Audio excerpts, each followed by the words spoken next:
आप सबको मेरा प्रणाम। और हमारे साथ हमारे सहयोगी, हमारे मीडिया के, मध्य प्रदेश के प्रवक्तागण, आप सब लोगों का हार्दिक अभिनंदन। आज पूरे देश के राज्य मुख्यालयों पे भारतीय राष्ट्रीय कांग्रेस की तरफ से जो एक ज्वलंत मुद्दा है, अग्निवीर अग्निपथ योजना, उस पे पार्टी की तरफ से मध्य प्रदेश के मुख्यालय भोपाल में हमें यहाँ पे भेजा गया है। ये बड़ा बर्निंग इशू है आज के तारीख में पूरे हिंदुस्तान में, अग्निपथ योजना का। जैसा आप लोग जानते हैं कि अग्निपथ स्कीम है ना, हम आप लोगों से पूछ भी रहे हैं। अग्निपथ एक स्कीम है, स्कीम है, सेना नहीं है। लड़ाई इसी बात की है, फौज नहीं है। अग्निपथ एक स्कीम है जो 4 साल के लिए है, और इसीलिए कांग्रेस पार्टी ये सबसे पहले मांग करती है कि इस स्कीम को वापस लिया जाए, तुरंत वापस लिया जाए। अब क्यों वापस लिया जाए? उसे कारण से, बहुत कारण है। हिंदुस्तान में फौज में जाना सिर्फ एक नौकरी नहीं है, एक अपने मातृभूमि से लगाव की पराकाष्ठा होती है। नौजवान फौज में जाने की एक ख्वाब, सपना लिए रहता है। वो इतनी दिनों तक मेहनत करता है, दौड़ता है, प्रैक्टिस करता है, और फौज में जाने की उसकी इच्छा होती है। और हिंदुस्तान में फौजियों का या फौज का सम्मान सर्वोपरि होता है हर आदमी के दिल में।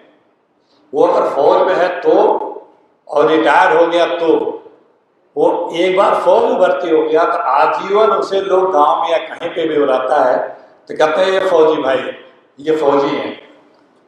तो वो जो चार्म है हिंदुस्तान में सम्मान का, उसके लिए लोग यहाँ पे एक ख्वाब लेकर के दौड़ते हैं, मेहनत करते हैं, जाते हैं। और वो जो सपना है, ये स्कीम उस सपने को तोड़ती है। आप अग्निवीर बना रहे हो, फौजी बनाओ भाई, क्या फर्क पड़ता है? क्यों आप ऐसा कर रहे हो? स्कीम अग्निवीर और अग्नि स्कीम तो बीआरएस भी है, स्वैच्छिक सेवानिवृत्ति स्कीम तो मनरेगा भी है, स्कीम तो मिड डे मील भी है। तो जो भावना है, भावनात्मक लगाव है, वो फौजी का है। उसे आप जिस देश में उसको बनाए रखो, इसलिए हम लोग सबकी मांग है, और सिर्फ कांग्रेस पार्टी की मांग नहीं है। आप देखें कि जो पूर्व फौजी हैं वो सब इस बात को कह रहे हैं कि ये ठीक नहीं है। जो पहले व्यवस्था थी फौजी बनने की, रिक्रूट होने की, वो चलनी चाहिए। जो नौजवान हैं जो इसमें जाना चाहते हैं वो भी कहते हैं कि यही होना चाहिए। और जो और भी इस क्षेत्र के जानकार हैं वो भी कह रहे हैं कि फौज की व्यवस्था जो पहले चलती थी होनी चाहिए। तो एक तो कारण, मैंने 2 कारण ये गिनाया आपको। तीसरा कारण देखिए, ये इसलिए वापस लिया जाना चाहिए कि इससे राष्ट्रीय सुरक्षा को हमारे खतरा है। सेना और जो नौजवान हमारे अगल बगल के जो राष्ट्र हैं वो हमारे सरहदों में घुसे आ रहे हैं। चीन तो घर करके बैठ ही गया है, नेपाल तक कर रहा है। तो सेना में भी अब 2 रैंक के सैनिक हो जाएंगे, एक अग्निवीर, एक रेगुलर फौजी। कई जनरलों ने भी इस बात को बोला है। तो वो एक इक्वल जो भावना होती है उसके जगह पे हो जाएगा कि ये जो फौजी है ये तो भाई फौजी है और ये तो यार अग्निवीर है। फिर जो भर्ती हो रहा है उसको ये चिंता है कि जिस सम्मान के लिए या जिस उत्कृष्ट या उच्च राष्ट्रभक्ति की सेवा की प्रेरणा से जो इसमें जाना चाहता है, हम अगर अग्निवीर बनेंगे तो वो जो सम्मान गांव में होता है या समाज में होता है या अपने को गौरवान्वित महसूस करते हैं, वो पता नहीं हो पाएगा कि नहीं हो पाएगा।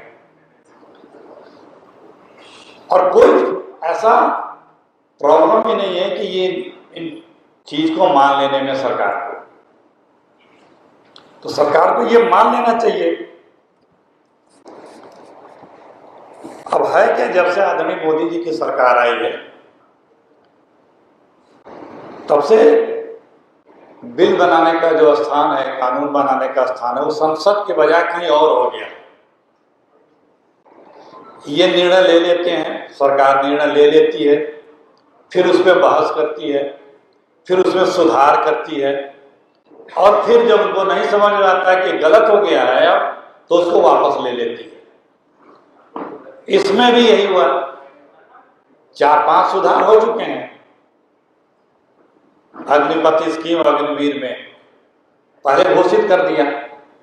जबकि परंपरा ये है, संवैधानिक परंपरा भी ये है कि अगर इस तरह का कोई बिल या कानून या व्यवस्था लाई जाती है तो पहले उसके लिए ओपिनियन ले जाते हैं, सुझाव लिए जाते हैं, स्टेक होल्डरों से बात होती है, फिर उसका कंसर्न मंत्रालय उसका ड्राफ्ट बनाता है उस बिल का, एक्ट का या कानून का, फिर मंत्रालय उस पर अपना विचार विमर्श करके कैबिनेट नोट बनाता है, फिर वो कैबिनेट में जाके पास होता है, जो भी कैबिनेट में तरमीम करना हो, फिर वो पार्लियामेंट में जाता है, पार्लियामेंट में फिर बहस होती है, बहस के बाद फिर उसको जो सुधार करना होता है, उसके बाद उसे सेलेक्ट कमेटी में भेजा जाता है, वहाँ उसकी तमाम कई राउंड मैराथन मीटिंगें होती हैं, फिर एक फुल प्रूफ बिल बनता है, और उसके बाद जब वो पास किया जाता है तो उसमें कोई कमी नहीं रह जाती है।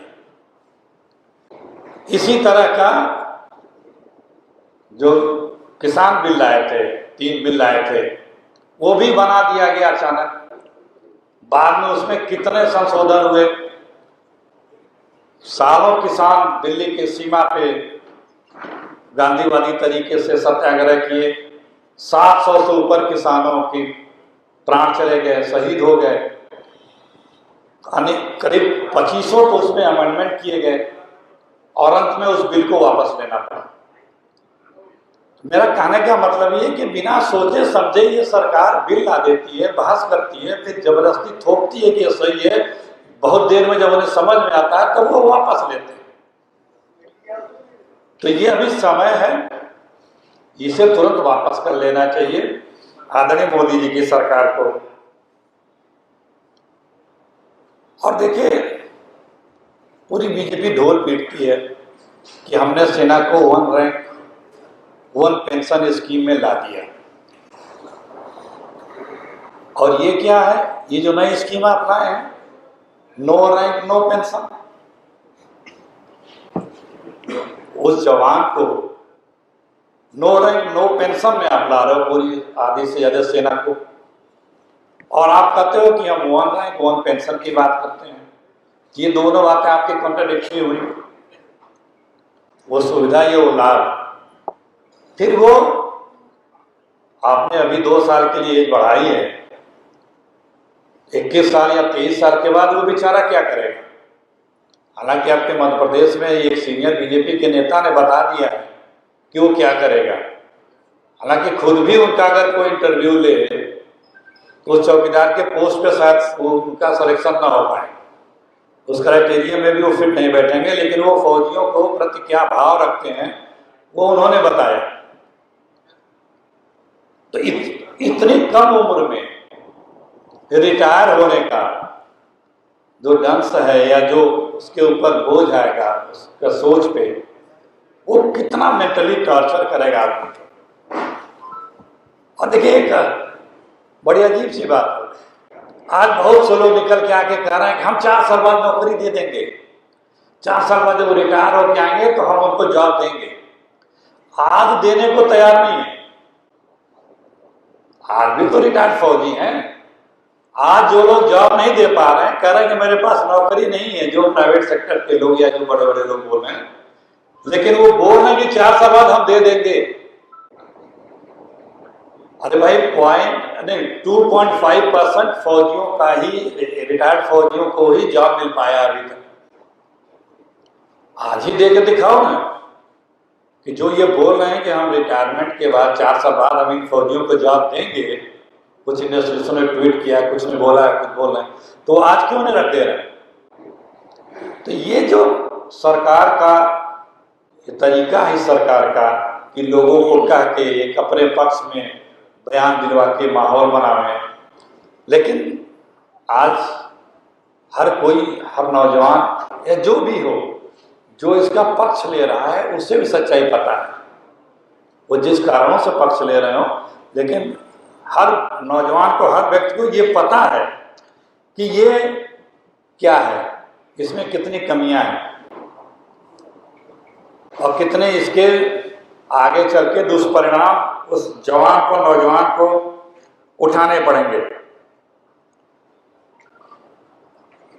आप जब सत्ता में आए, आदरणीय मोदी जी तो कस्बे खाते थे, वादा करते थे कि हम हर साल 2 करोड़ नौकरियां देंगे।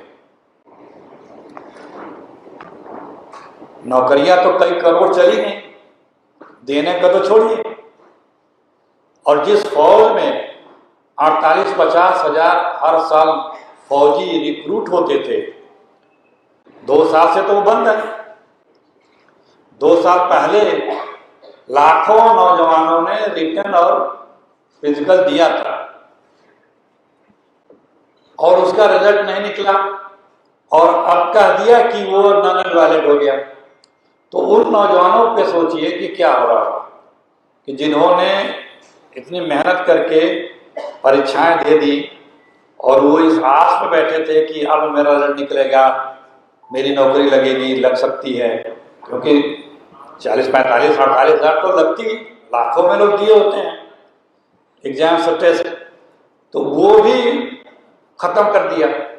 तो वो कितना बड़ा सेटबैक है उन नौजवानों के लिए इस देश में, जबकि हमारे यहाँ बेरोजगारी आजादी के बाद से सबसे चरम पे है। तो ये जो परंपरा बन गई है इस सरकार की कि आप कानून पहले बना दें और विचार विमर्श और उस पर बहस बाद में करें।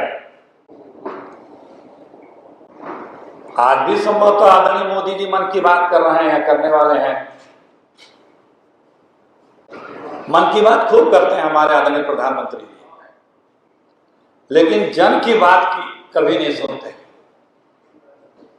नौजवानों की मन की बात कभी कर लें आप आदरणीय मोदी जी, अपने मन की सिर्फ मत करिए। आप सबके प्रधानमंत्री हैं, इस देश के प्रधानमंत्री हैं, भारत जैसे विशाल राष्ट्र के इतने बड़े जनादेश से चुने हुए प्रधानमंत्री हैं। हर बच्चा आपसे उम्मीद करता है। आप इन नौजवानों की मन की बात करिए, इन नौजवानों की मन की बात सुनिए और निर्णय लीजिए। इस अग्निपथ योजना, अग्निवीर भर्ती को निरस्त करिए, क्योंकि जिन लोगों ने इनमें प्रदर्शन किया, आप लोगों को पता भी है किस तरह से उनके ऊपर ज्यादतियां हो रही हैं, डरवाया जा रहा है कि जो प्रदर्शन करेगा हम मुकदमे लिख देंगे। यूपी बिहार में तो खूब पुलिस भी जा रही है लोगों के घरों पे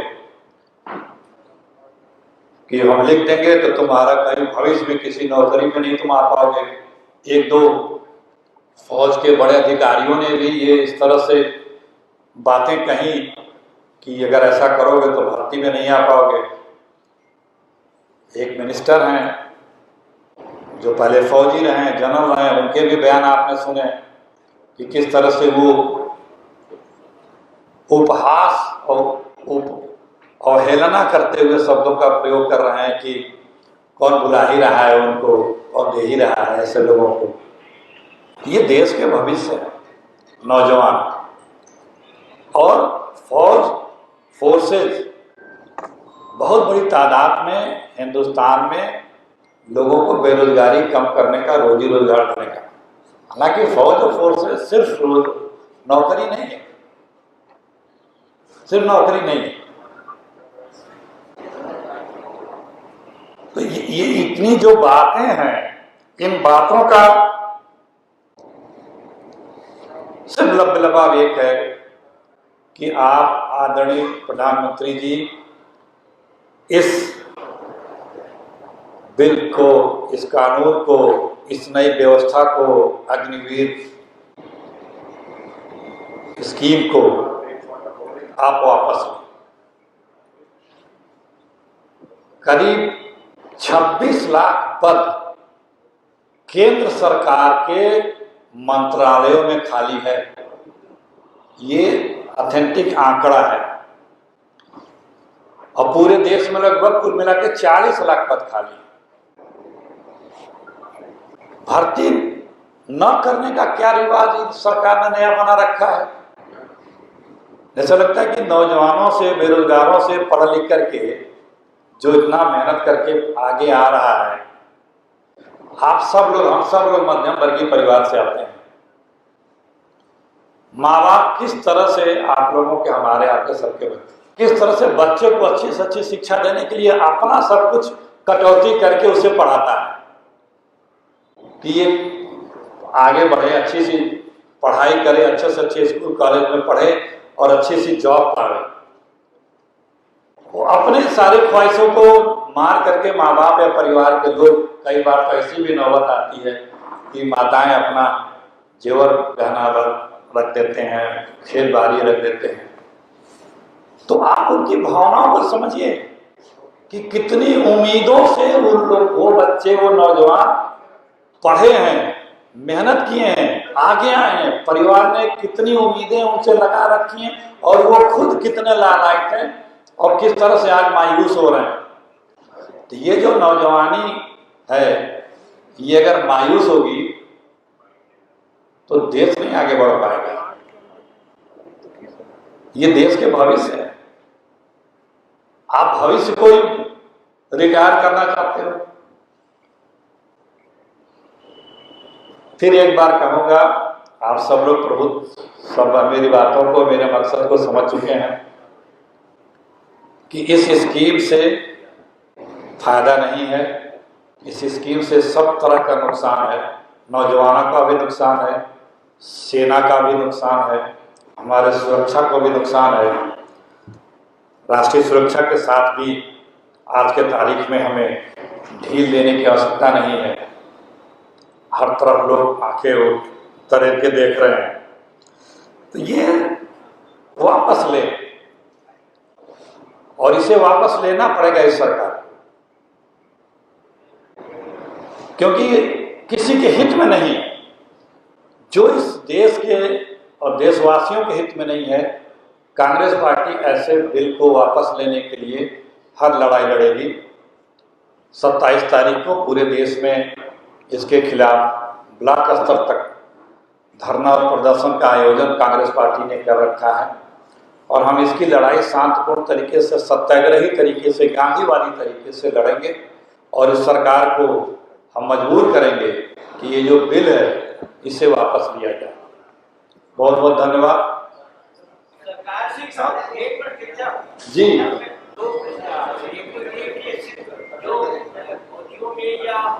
सेना में आपस में सामंजस्य नहीं बैठ पाएगा, ऐसा आपका कहना है। अगर इनको आप दूसरा कहने पर ये जानना चाहता हूँ कि क्या यही एक कारण है जिसके कारण कांग्रेस ये डिमांड कर रही है कि बिल वापस किया जाए, या इसके पीछे कोई और कांग्रेस की मंशा है? मैंने तो आपको 15-20 मंथ से गिनाए, मैंने पॉइंट वाइज सारे गिनाए ये भी एक है। 4 साल बाद रिटायर हो जाएगा बच्चा। आप सोचिए 3 साल 4 साल की नौकरी के बाद आप जिस जवानी में आपको जॉब मिलता है और आप 20 25 30 साल जॉब करेंगे और रिटायरमेंट का डर से आपको फिर क्या करेंगे आप? अगर यही एक मुद्दा है तो ऐसे तो कई स्टेट है जहाँ संविधाओं में संविधान में लोग रखे जाते हैं और आपने एक मुद्दा नहीं, मैंने 15-20 पॉइंट गिनाया आपको। आप लगता ध्यान से सुने नहीं मेरे भाई। अगले जी इन्होंने पहले बोला एक मिनट अतुल भाई, पूरे देश में हिंसा हुआ और बीजेपी ये कह रही है कि ये पूरा हिंसा जो कराया गया इसके पीछे कांग्रेस है। हम उन नौजवानों को 11-11.5 लाख रुपए दिया है जो 4 साल के बाद कोई धंधा खड़ा कर सकते हैं, कोई बिजनेस खड़ा कर सकते हैं और हम उनको मोबिलाइज कर रहे हैं। लेकिन कांग्रेस ये नहीं चाहती इन नौजवानों का हित हो। इस पे क्या सच है? नहीं, इस पे तो आपके मध्य प्रदेश के मंत्री जी ने खुद ही बताया कि हम उन्हें क्या जवाब देंगे। अब इससे बड़ा प्रूफ क्या आपसे लेना चाहते हैं आप? अतुल जी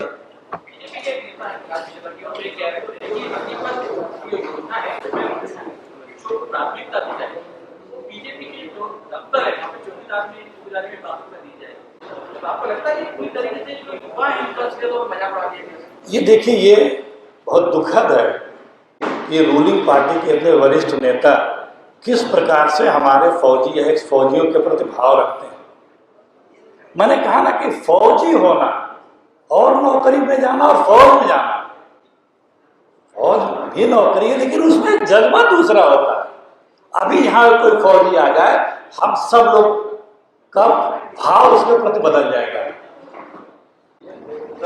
इस भावना से वो नौजवान फौज में जाता है और उसको हम बता रहे कि हम आपको पानी पिलाने के लिए रख लेंगे।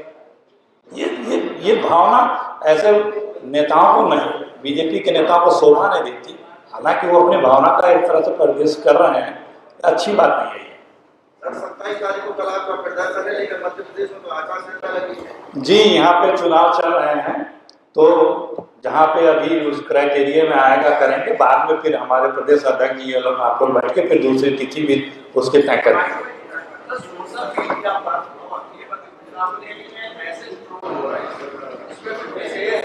क्या बोलते हैं के लोग मैसेज दिया जा रहा है कि लोग मानते होंगे और बहुसंख्यक जो भारत के हैं वो उनके ऊपर या ये जो भर्ती होंगे वो इस तरह के मैसेज तो आप क्या सोचते हैं? अफवाहों पे ध्यान मत दीजिए और अफवाहों को आगे बढ़ने भी मत दीजिए।